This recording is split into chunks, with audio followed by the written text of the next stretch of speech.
So mediation's a process where you and your attorney and the other side and their attorney meet upon a mutually agreed upon date with a mediator. Mediator is usually an attorney who's trained to do mediations, and most of the time they will put the parties and their attorneys in separate rooms, and the mediator will go back and forth between the rooms with offers to resolve the case. And a lot of times you might reach what I call a global resolution. That means all the outstanding issues in your case are resolved. Or it might be that you just reach a partial resolution. For example, that might be, you reached an agreement on a parenting plan, but you didn't agree on how to divide your assets and debts. So you can reach a partial resolution. But that's the mediation process. And if you do reach an agreement at the end, there's going to be some form of a written document, or there should be, and everyone would sign that document, and that formalizes that mediated agreement.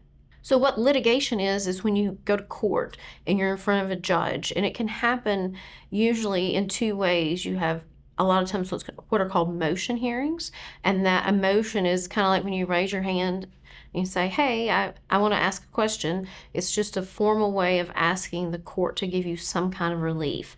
There's different motions that we file a lot of times before a trial. It could be like a motion to set a temporary parenting schedule. It could be a motion for some temporary support, but it can also show up in other forms of relief. Like a lot of times somebody might file a motion with the court for another party to do something.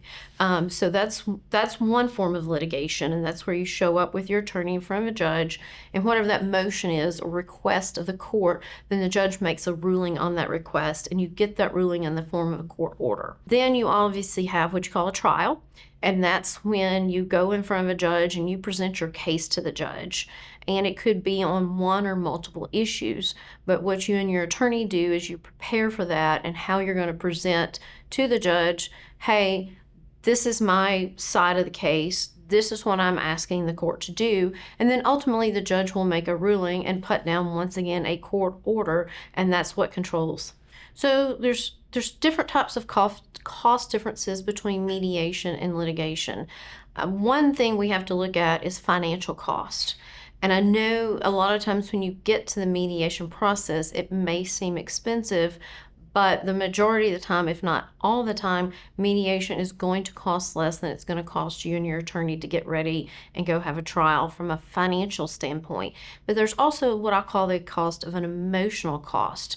And if you can go to mediation and you reach an agreement, a lot of times it's going to be something you don't like, but you can live with it, and you're saving yourself the emotional expense of going to the trial, because trials can be very long. It's your personal life put out in front of your attorney, your spouse's attorney, and a judge, and sometimes there might be other spectators in the courtroom. So your life is being put out, and a judge is making a ruling on that. So there's that emotional cost. And that emotional cost is always, I feel like, very heavy when it comes to children, because if you reach an agreement in mediation about your children and what's going to happen on a day-to-day schedule, or how much child support is going to be, it has to be part of the guidelines. But if you can reach an agreement on your children, then you still have control over that. Whereas if you go to court and a judge is making that determination, then the control of your children is ultimately with that judge. You've given over the control of your children to that judge. So mediation will often fail, and it happens in different scenarios, but a lot of times if parties are so far apart on what they're wanting, and possibly one or both parties may not be being realistic as to what this should look like, then mediation is going to fail. Mediation can also fail if you don't choose a good mediator, and I do see that happen a lot of times. So you need to make sure that your attorney is knowledgeable about the mediators in the area and which mediators do a good job. So tactically how it saves you money is obviously to get to mediation, you've already spent money. You've spent money on the initial filing. You may have spent money on filing motions with the court. You may have even spent money on doing some of the discovery requests, such as interrogatories or depositions or things like that. But once you get to the mediation, you're going to think it's a lot of money because you're obviously paying your attorney to be there, and more than likely you're paying half the mediator's fees. But if you get it resolved at that point, the costs do come to an end.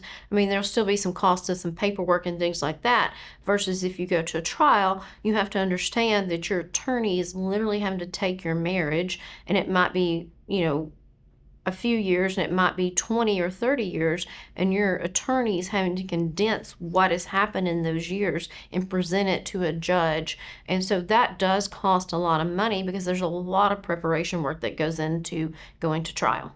So mediation versus litigation, there's different pros and cons to each. That's where it's important that you get an attorney who's very knowledgeable with mediation and also with litigation. If that's something you're facing and that's something you want to talk about, please feel free to give us a call at Mandy Hancock Law.